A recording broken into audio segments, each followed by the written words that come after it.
The first cranial nerve is the olfactory nerve. Its function is sense of smell. It is a pure sensory nerve. For the examination of the olfactory nerve, we will test both perception and identification using an aromatic non-irritant substance which are familiar to the patient. Here we are using a clove oil. Otherwise, you can also use a garlic, coffee, lemon, clove oil, peppermint oil. For the examination of the olfactory nerve, we will instruct the patient to close her eyes and one nostril with help of her finger. Now I will bring the substance near to her nostril. Do you recognize the smell? Yes. Which one? Clove oil. Okay, now relax. If patient is able to identify the object, we can conclude then the olfactory nerve is unaffected, and any disturbance of the sense of smell includes hyposmia, which is a diminution of smell, or anosmia, which is the absence of smell. We cannot examine the olfactory nerve in a person with upper respiratory tract problems like cold. Second cranial nerve, optic nerve. Three functions of optic nerve: visual acuity, visual field, and color vision. It is a pure sensory nerve. First of all, visual acuity is tested by smell and chart. Distance between patient and chart should be 6 meters. Now, ask the patient to read from the third row. T, O, Z, L, P, E, D, P, E, C, F, D. Note down the values of the chart.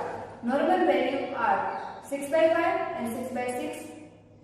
Visual field is tested by confrontation method. In this method, examiner should sit opposite to the patient and then ask the patient to close her one eye with one hand and therapist should close her opposite eye.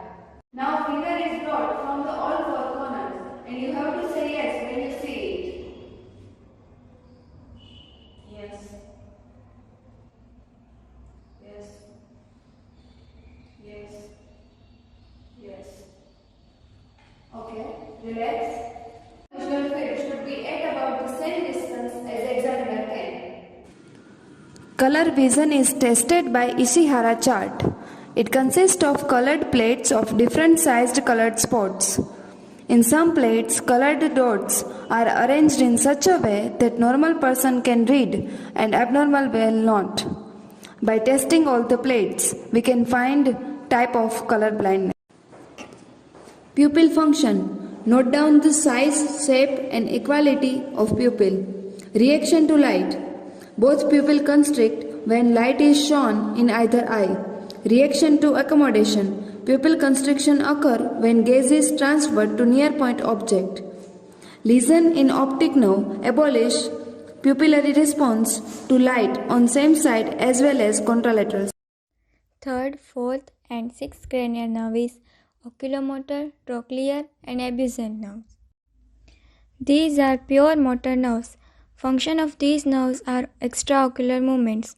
All extraocular muscles are supplied by oculomotor nerve except superior oblique, which is supplied by trochlear nerve, and lateral rectus muscle, which is supplied by abducent nerve. For examination of these nerves, ask patient to sit comfortably. Are you comfortable? Yes. Now instruct patient to do not move head while follow the direction of finger. Now bring your index finger in front of subject. Distance should be 25 cm. Now you have to follow the direction of finger. To check right eye, close left eye. Close your left eye. Now follow the direction of my finger. Okay? Okay. Upward. Downward. Lateral side. Medial side. Upward and outward. Downward and outward.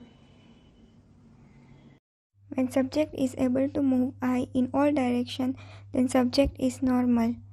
Abnormal findings can be: first of all, abnormality of third cranial nerve is eye cannot look upward, downward or inward. We may see ptosis or a pupillary dilation. If fourth cranial nerve is abnormal, eyes cannot look down when eyes are adducted. The sixth cranial nerve abnormality is esotropia, that is, eye pull inward, that is, eye cannot look out. Now we will elicit the pupillary light reflex. To elicit this light reflex, we have to ask patient to close one eye. Close one eye. Now pass the light rays with the help of torch to check that another eye.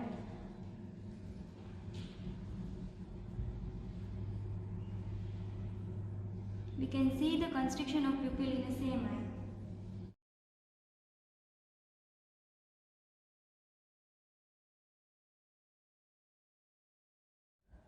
Consensual light reflex. To elicit this light reflex, pass the light rays to one eye and observe opposite eye. We will see the constriction of pupil in another eye, which is a normal response.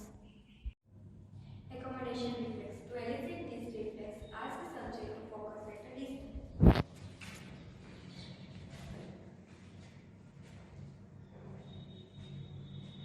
Now put a pen in front of nose of subject and ask the subject to focus on this tip of pen. Now bring the pen near to the subject's nose. The fifth cranial nerve is trigeminal nerve. It is a mixed nerve. It have motor and sensory both parts. Motor division of trigeminal nerve supply the muscle of mastication. For the sensory part of trigeminal nerve is responsible for sensation of whole face and anterior third of the tongue. For the examination of muscle of mastication, first let's test the masseter and temporal muscles on both the sides. Ask the subject to clench her teeth. Palpate the masseter and temporal prominence on both the sides.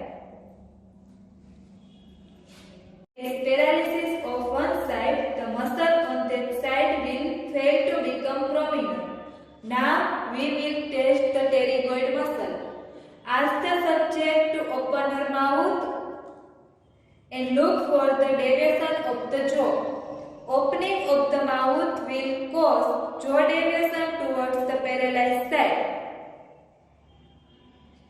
Examine all the sensation of the face area supplied by ophthalmic, maxillary and mandibular division of trigeminal nerve.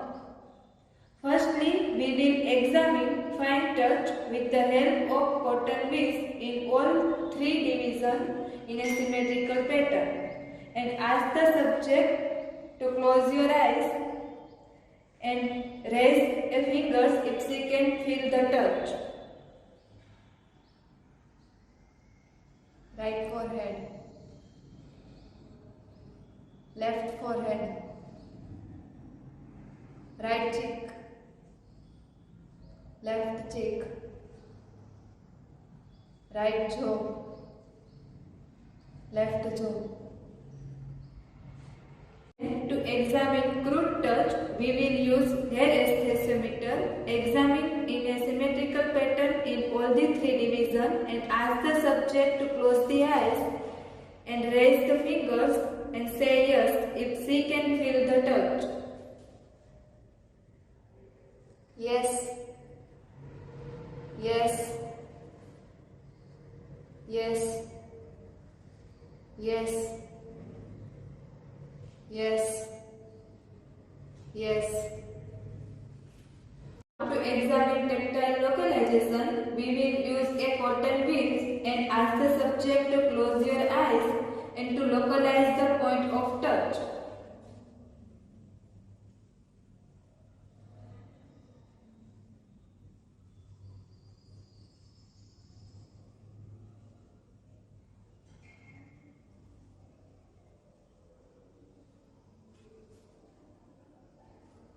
Examine tactile discrimination, we will use compass aesthesiometer and test over the lips.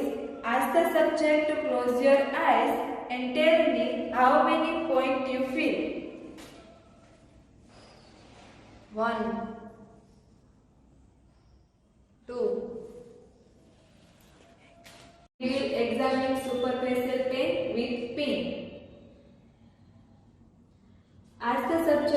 close your eyes and raise your finger and say yes when you feel it. Yes. Yes.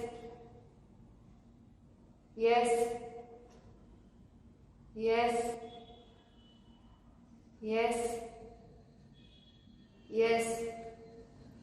For the temperature with the help of test tube containing hot and cold water. Ask the subject to close your eyes and say yes if you can feel hot and cold water. Yes. Hot. Yes. Cold. 1, 2, 3. To test the cornea reflex, touch the cornea with help of cotton whisk and observe the response. This will be blinking of the eye.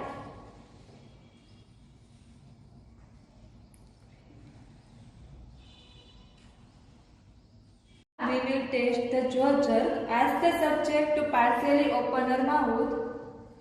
Place finger on chin and top with hammer and observe the response, that is closure of mouth.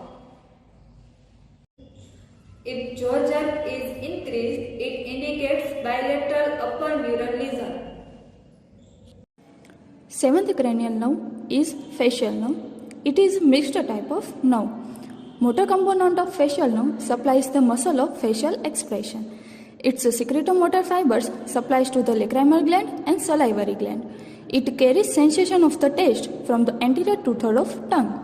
For the examination of the motor component, we will test all the facial muscles. Firstly, we will examine the frontalis muscle. For that, ask the patient, raise your both the eyebrows. Very good, relax. In this case, we are seeing the even bringing of the forehead. Now, we are examining the orbicularis oris. For that, ask the patient, close their both the eyes as tightly as you can and don't let it open. Very good, relax. In this case, we are examining the proper closing of the eyes. If sclera is visible, it means muscle is weak. And if sclera is visible with the upward movement of the eyebrow, it suggests presence of Bell's phenomena. But in our case, our subject is normal. And for the lower part of the face, we will examine the orbicularis oculi and buccinator. For that, ask the patient to show your teeth. Relax. Puff your cheeks. Relax. In this case, we are parted for the symmetry of the muscle. In lower motor neuron palsy, all ipsilateral facial muscles are weakened or paralyzed. In upper motor neuron palsy, contralateral lower half of the facial muscle are affected. For the glabellar reflex, tap on the forehead of the patient with your finger. In normal subject, there is no blinking of eye. When some pathology is present, when we are tapped, there is repeated blinking of the eye.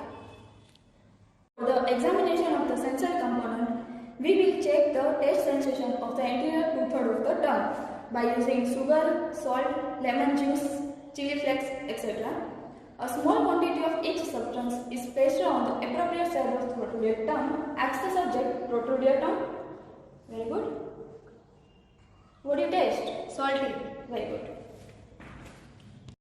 If subject can experience a reduced ability to taste like sweet, sour, salty or bitter taste, condition is called hypogeusia.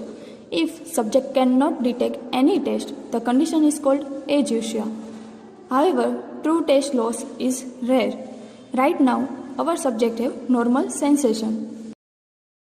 Examination of the eighth cranial nerve, vestibulocochlear nerve. It is a pure sensory nerve. Function of the vestibulocochlear nerve is balance and hearing. Balance is managed by vestibular nerve and hearing is managed by cochlear nerve. First, we will check cochlear part. We will whisper number in one ear at the distance of 60 cm. And at the same time we will rub on opposite external auditory meatus. Then we will ask the subject to speak the number which we whisper in her ear. 99, 86. Diurnality is present in hearing, the subject will not be able to speak the whispered number. To differentiate between conductive deafness and perceptive deafness, there are two tests, Rinne's test and Weber's test. First, we will check Rinne's test. Examine each ear separately and compare bone conduction and air conduction. Put the base of vibrating tuning fork over the mustard process behind ear and tell subject to raise her finger as soon as she stops hearing. Immediately transfer still vibrating tuning fork close to the ear and ask to subject raise the finger when she stops listening the vibration.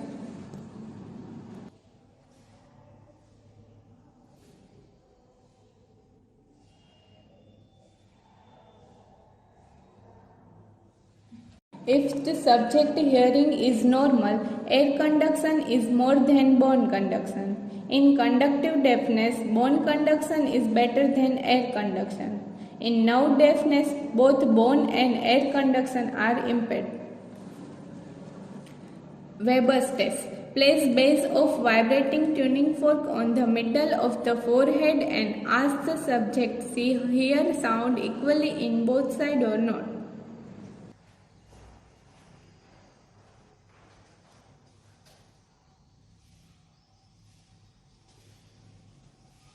In conductive deafness, sound is louder in affected ear since distraction from external sound is reduced in that ear. In nerve deafness, sound is louder in the normal ear. Secondly, we will check vestibular part. To check the balance, we will perform head impulse test. You have constantly target the clinician nose and at the same time I will turn your head.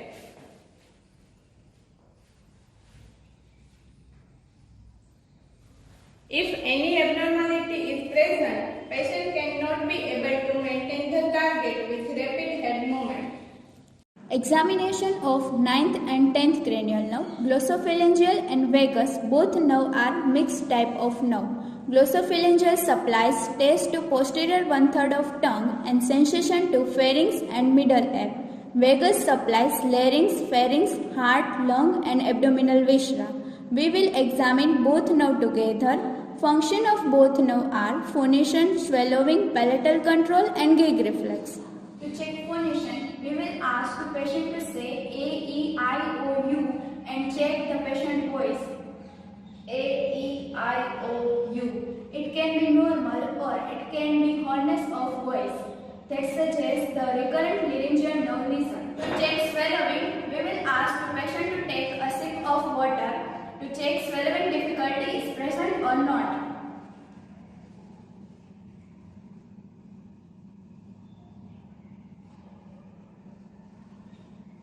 If a patient has swallowing difficulties, that suggests the patient have muscle weakness, but our patient is normal. To check palatal control, we will ask the patient to open the mouth and say ah and not a palatal elevation.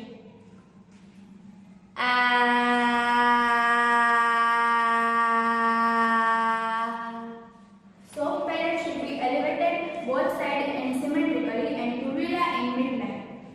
In lower motor neuron lesion, uvula will deviate to the contralateral side to the lesion. In upper motor neuron lesion, uvula will deviate towards the same side of lesion.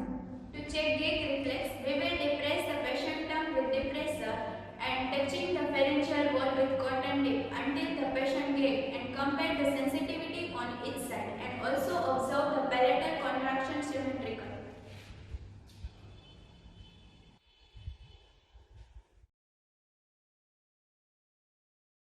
Absence of gag reflex indicates the loss of sensation and loss of motor contraction. 11th cranial nerve, spinal accessory nerve. It is motor nerve. It supplies trapezius and sternocleidomastoid. First, I will check trapezius muscle. The action is shrugging of shoulders. Please shrug your shoulders. Very good. Relax. Secondly, you have to again shrug your shoulders and then at the same time don't allow me to push your shoulders down. Shrug your shoulders. Don't Allow me to push your shoulders down. Very good, relax. If trapezius is weak, patient won't be able to take any resistance, but in our subject, the trapezius is normal in both the sides. Now, secondly, I will check sternomastoid, and its action is turning of head. Please turn your head to the right side. Very good. Now relax. Again, you have to turn your head to the right side, and at the same time, I will try to turn your head to the left side. Do not allow me to do it. Turn your head to the right side.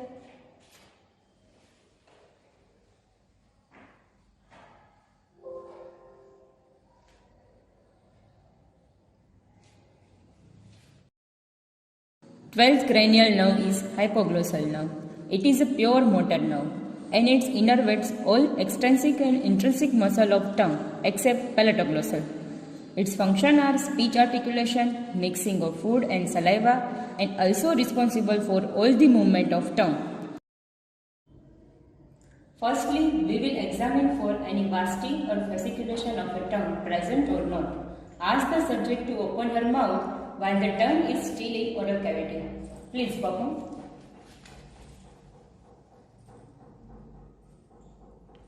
Okay, relax.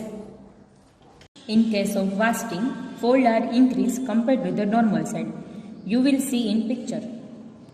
In case of fasciculation, there is presence of small wriggling movement. You can see in video. In normal person, there is no wasting or fasciculation present. Then ask the subject to protrude her tongue as far as possible to see whether tongue is placed centrally or deviate to one side. Please perform. Okay, relax. If upper motor neuron lesion present, tongue deviate to contralateral side, and if lower motor neuron lesion present, tongue deviate to ipsilateral side. If nerve is affected both the side, subject will not able to protrude her tongue. Then we will check for tongue movement. Ask the subject to protrude her tongue and move side to side. Note for any abnormal movement if present. Please perform.